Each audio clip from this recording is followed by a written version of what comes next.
ছেলেরা এখানে এসে আনন্দ ঘর এবং আনন্দ সহকারে খেলেছে এবং আজকে বিজয়ী ট্রফি রানার্স ট্রফি তার হাতে তুলে দেওয়া হবে একটু পরে। তার আগে এই 11 তারিখ 12 তারিখে দুদিনের এই উৎসব মুখর পরিবেশ এবং আজকে রানার্স হওয়ার পর কেমন লাগছে বিজয়ী দলের আমাদের রানার্স টিমের ক্যাপ্টেনের কাছে দু কথা শুনবো।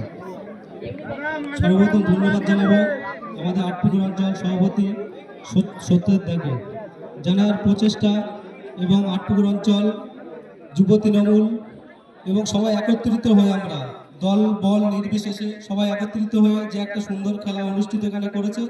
সর্বপ্রথম অঞ্চলের সব নেতৃত্বকে ধন্যবাদ জানাবো এবং প্রতিটি বছর চাইবো যেরকম সুন্দর একটি খেলা আমাদের মাঝখানে উপহার দেবে।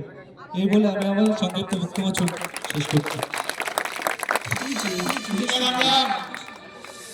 আমরা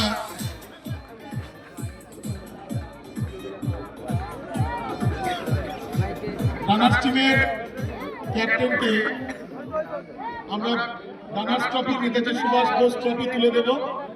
আমাদের মাননীয় সিরাজ গাজী মহাশয় আসছেন এবং আপনারা বলবো সবাইকে একটু মঞ্চটা খালি রাখবেন।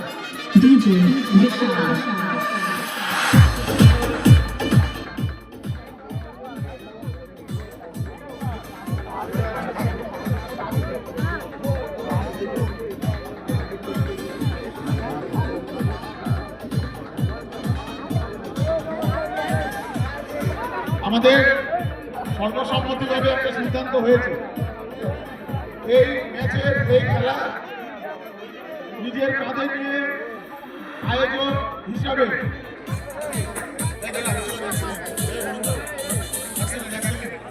এই খেলার আয়োজক হিসাবে আমরা দেখেছি 11 তারিখ শুধু না গঠনের দিন থেকে আজ পর্যন্ত উত্তর মাঝারপাড়া গ্রাম, বিশেষ করে আমি নাম বলবো সুমন, সুসেনদা, বরুণদা এবং আরো অনেকে সবাই রাজাদা তাদের কাজ মিলিয়ে লড়াই সংগঠিত করেছে। তো উত্তর মাঝারপাড়ার ক্যাপ্টেনকে আমি একটু মঞ্চে আসার জন্য অনুরোধ করব। তাকে আমরা আমাদের সেরা আয়োজক হিসেবে তার হাতে একটা ট্রফি আমরা তুলে দেব। তাদের তিনজনের হাতে আমাদের সুসেনদা, বরুণদা এবং সুমনকে একটু কাছে সামনে আসার জন্য অনুরোধ করব।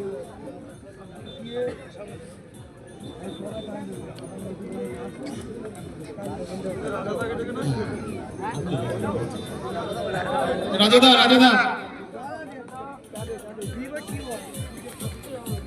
আয়োজক হিসেবে যথেষ্ট সুনামের সঙ্গে তারা কাজ করেছে। সবাই তাদের জন্য হাত তালি দেবেন। বছর এর থেকে ভালোভাবে আপনারা নিশ্চয়ই অর্গানাইজ করবেন। এবার সেই মহেন্দ্র খান আমরা এই লেখা আছে ওটা চলো করতে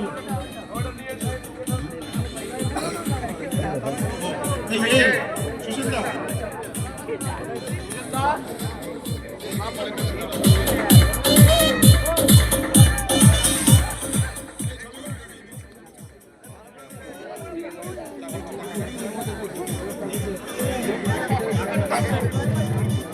আমি রানার্স দলের ক্যাপ্টেন রুল আমিনকে মঞ্চে আসার জন্য অনুরোধ করবো। তারপরে